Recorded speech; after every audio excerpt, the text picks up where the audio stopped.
Continuing where we left off the last year was Chulin Daf Kuvav Amud Aleph, the bottom line. Tan Rabbana, we learned in a brayso and Netilas Yadam LeChulin Ad HaPerak. When a person washes his hands for Chulin, he needs to wash the upper section of the fingers until the finger joint. Truma, when he's washing his hands for Truma, so which is more Chomor, Ad HaPerak, he has to wash his fingers up until the next joint. This is ready to top of Kuvav Amud Beis. Kiddush Yudayim Berglan by Mikdash, when the Kohanim are washing their hands and feet from the Kiyar, at a parak, they have to wash until the next joint, which would be the wrist. And anything that as a chatzitza that separates with respect to tefillah of the body, performed by a person who who's tamei. It's a chatzitza as well with respect to the washing of a person's hands for chulin, and for truma, and for kodesh, and feet. I'm sorry, truma doesn't say. And hands and feet for the Kiddush Yadayim Berglan Beis Hamikdash.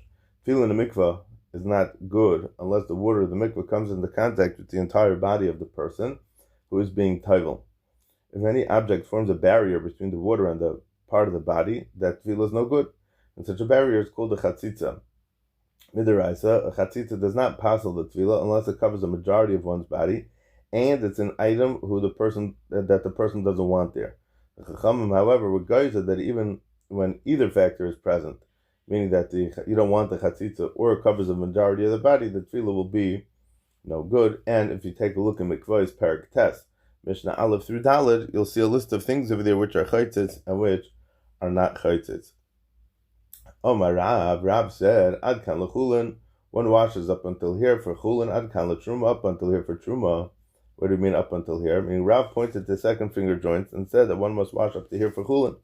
Then pointed to his knuckles and said that a person must wash up until here for truma, in accordance with the brayso that we just mentioned.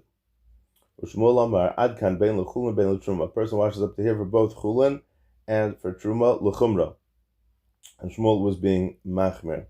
Meaning Shmuel pointed to a certain joint and said that one washes up until this point for both chulin and truma. Meaning, the Gemara says that Shmuel's demonstration indicated that both chulin and truma are treated l'chumra. He had pointed to the knuckles and said one has to wash up to there for both chulin and truma. Shmuel started arguing with the brayso halacha l'maisa. It was only a matter of personal chumra that he treated chulin and truma equally with the same regard. Rav Sheisha said, Ad kan bein l'chulin bein l'truma l'kula. A person washes up until here for chulin and for truma, and he was talking about l'kula. Meaning the Gemara says Rav Sheish's demonstration indicated that both chulin and truma are treated with equal kulas. Meaning he pointed to the second finger joint and said that one needs to wash up until this point for chulin and truma. Meaning the question now is, how could Rav Sheish say fakir from what the brayso said? So Taisus answers that Rav Sheish interpreted the brayso as teaching that one washing his hands for chulin needs only to wash his hands to the first finger joint, and that when washing his hands for truma, must wash up to the second finger joint. However, as a personal chumrah, Rav Sheish's paskin that a person should wash for chulin as well up to his second finger joint. Although the Gemara says it's a kula, it means only that Rav Sheish's was more mekel than Rav Shmuel, but he was in what Rav Sheish's believed and what he held the lahalacha, there was a chumrah there as well. Omar Bar Hedya said, I was standing before Rabami, and he said, Ad kan bein l'chulin bein l'truma. One watches up till here for both chulin and truma l'chumra until the knuckles, like Shmuel said. V'loitem Rabami mishum dekayin. No, don't say that Rabami was machmer because he was a kayin. But even for non-kahanim, he would agree that it's not necessary for him to wash beyond the second finger joint for chulin. Now, if I'm not mistaken, Shmuel was also a kayin. As a kayin, Rashi says that Rabami was accustomed to eating truma. So therefore, have been thought that he was machmer because v'ragabel truma l'figachichmer al-atzma l'hargal af b'chulin. He was machmer with respect to himself, even with regard to chulin, so as to get himself accustomed to washing until the knuckles for truma. I think Shmuel was also a kain, and it could be Rav was also. But even though we know from the 10 madregas of Rav that's brought in different places. It comes from the Ga'ainim that the Rav was from Malchus Beis Tavin. We have a whole shtickle Tehran that l'gabe Rish Chodesh benching, but not for now. The Reb Miyasha Barbre de Rabbi Yeshua ben Levi. Reb Miyasha, who was the grandson of Rabbi Yeshua ben Levi, who Levi, he was a Levi who didn't eat truma. It's interesting. He was Barbre de Rabbi Yeshua ben Levi, and he was a Levi. And he also said, Ad kan ben l'chulin ben l'truma, one washes up until here, both for chulin and for truma l'chumra, to be machmir. Meaning that Rami Yasha treated chulin with the same chayim as truma, and that's the halacha. So according to our brisa and the Gemara, the halacha is that a person must wash for chulin up until the knuckles, which is what Taisus and the Rosh hold as well. I don't know, sometimes I think that we should read instead of reading it Miyasha, we should read it Meisha. I don't know. The Rif, however, has a different nusach of the brisa here, and says that according to what the Rif has, that Shmuel, Reb Ami, and Reb Miyasha all demonstrated that one must wash his entire hand up to the wrist for chulin.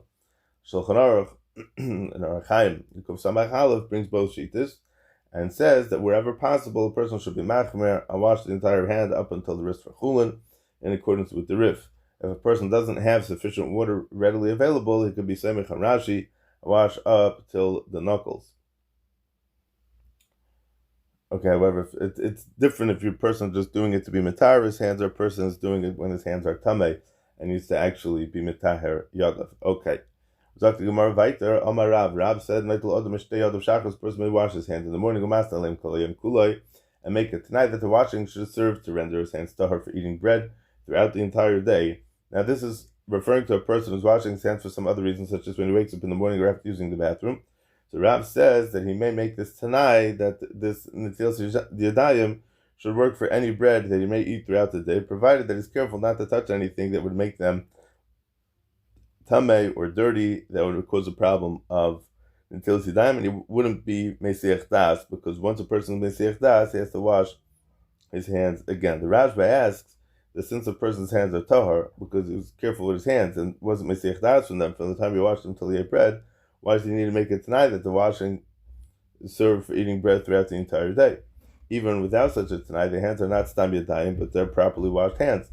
So the Rashba says from here we see that washing requires kavana, and washing your hands for bread is good only when it was performed with the kavana that washing their hands will make it that the hands should be tahor for eating.